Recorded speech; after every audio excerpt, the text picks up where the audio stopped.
做機械人又真係可以將佢實現到出嚟，喺個圖度實現到出嚟，再一手一腳去自己鋸鋁啊，自己去加工，自己去開窿等等，咁然後再一步一步砌出嚟。咁呢個係玩機械人其中一個最好玩嘅地方。大家好，我係嚟自香港教育大學資訊及通訊科技學系4年級生嘅阿平。咁啊，同時亦都係香港教育大學機械人隊嘅隊長。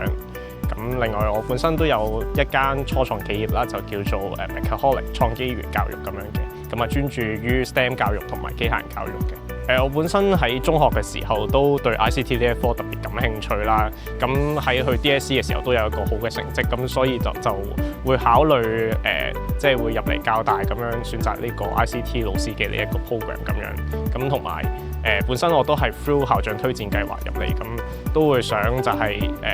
即係淨係專心想揀教大呢一個學校咁樣咯。我爸爸係一個做一啲電子相關或者有做維修等等嘅行業啦，咁所以佢就由細到大都會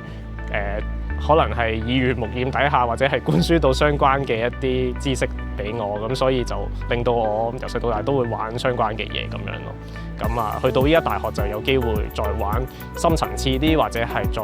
參加代表到教大去參加比賽。老師我哋就係喺大概2018年左右去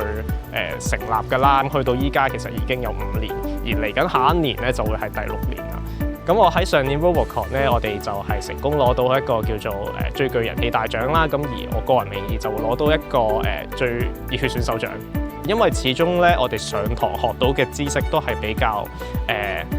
係一啲概念層面啦，咁但係如果我哋要真係將佢運用喺一啲實際嘅層面上面，就真係的確要喺硬件度入手。咁而玩 RoboCon、玩機械人、砌機械人呢啲等等，都係一個好好嘅經驗同埋好好嘅一個實踐嘅機會咯。